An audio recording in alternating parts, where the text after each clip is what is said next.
British వాళ్ళు కూడా తలపెట్టరటువంటి ఆలోచనకు నాంది పలికిన వ్యక్తులు వీళ్ళు.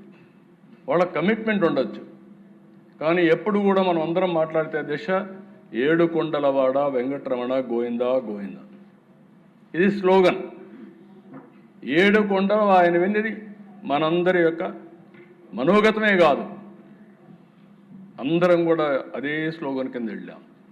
అలాంటిది 2 కొండలు అని చెప్పి ఇచ్చి 2 ఏళ్ళు దేశం అంతా ఆందోళన జరిగితే మళ్ళా రివైజ్ చేసి ఇచ్చారు. ఇప్పుడు ఆ పార్టీ మాట్లాడుతున్నారు, వాళ్ళు రివైజ్ చేసి దివ్యక్షేత్రం చేస్తే నేను అపోజ్ చేశానంట. కలలో కూడా చేయలేని అధ్యక్ష, ఇమాజిన్ చేయలేను. ఆ విషయం గుర్తుపెట్టుకోవాలి. నేను ఇదే అసెంబ్లీలో చెప్పా, మీరు అనుకుంటున్నారు వెంకటేశ్వర స్వామి శక్తి లేదని.